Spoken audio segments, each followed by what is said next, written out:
Welcome to JH. In this guide, I will demonstrate how to list several items for sale on Steam.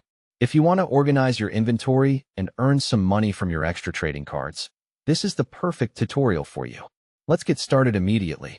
Begin by launching the Steam client on your computer. If you haven't installed it yet, make sure to do so first. Once the application is open, head to the upper right corner and select the login option. On the following screen, provide your username and password. Double-check your credentials to ensure a smooth login process. Then hit the Sign In button to access your account dashboard.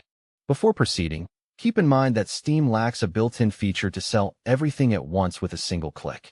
However, I will show you the most efficient way to handle this manually. Start by clicking your profile name at the top of the interface to reach your personal page.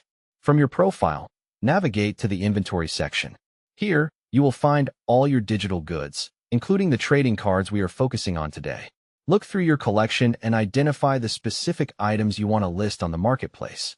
When you're ready to sell, select a trading card and click the Sell button. A new window will appear for pricing.